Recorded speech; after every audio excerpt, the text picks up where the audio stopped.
tanks and infantry of the American Third Army had already met with tough opposition at Frankfurt on Main when these pictures were taken.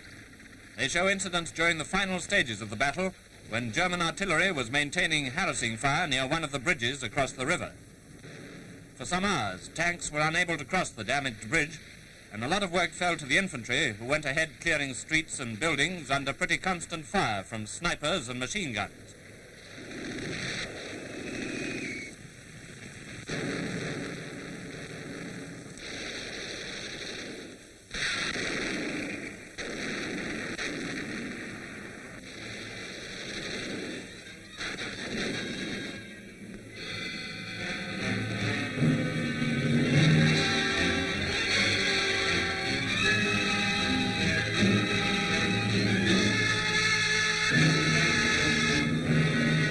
When most of the snipers and rear guards had been mopped up and Frankfurt on Main, the third largest city in Germany, had been occupied, it was possible for cameramen to record this brief impression of the vast damage done to the city by Allied bombing attacks.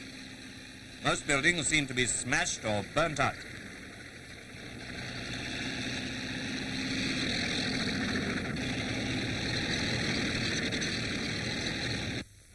And incidentally, if Germany has the best roads, we use them.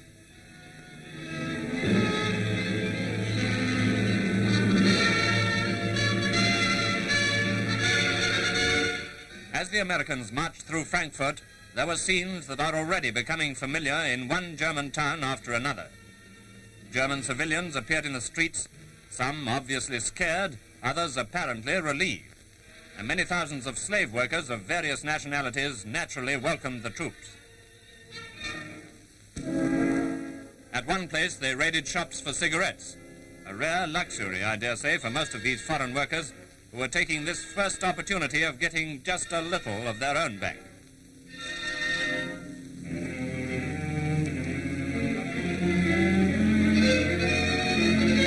There's been quite an orgy of looting by the Germans, of course. Near Hanau, close to Frankfurt, scores of men, women and children fairly ransacked a trainload of goods of all kinds. They broke into the freight cars and carried off everything they could lay their hands on. Unable any longer to enjoy loot from countries once occupied by their armies, they're now reduced to looting each other.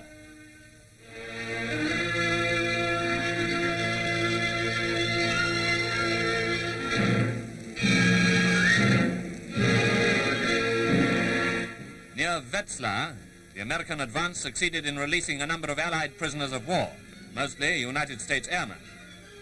The 7th Armored Division had bypassed the place, and the Huns got out quick, leaving the prisoners behind.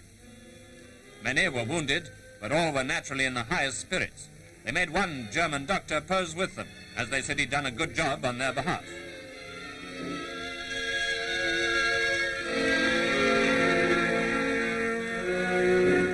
A few other Germans who'd remained behind were marched off. That must have been a very satisfactory sight for the Allied airmen before they themselves moved off as free men again.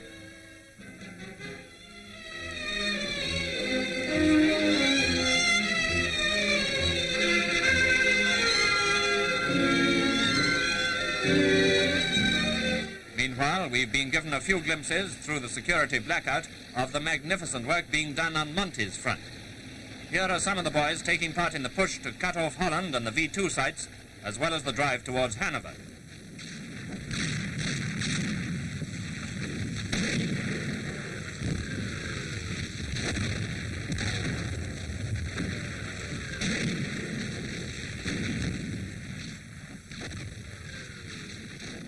General Horrocks, commander of the 30th Corps, is seen with some of his staff. What he was saying was, after a few obstacles have been overcome, we shall crash through. And to judge by almost every picture of every town taken, crash through was right. Germany will certainly know more about war by the time this one's finished.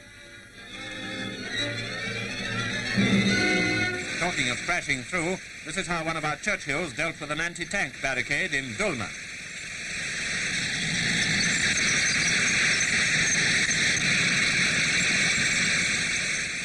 The Allied advance goes on at high speed all along the Western Front, after one of the greatest victories in this or any war.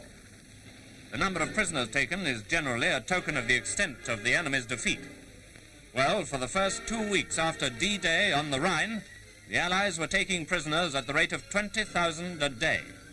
Over 350,000 were taken in March.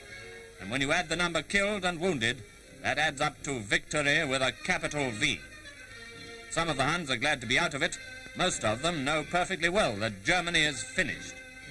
But there are still a few who may believe in miracles, or providence, or even their Führer.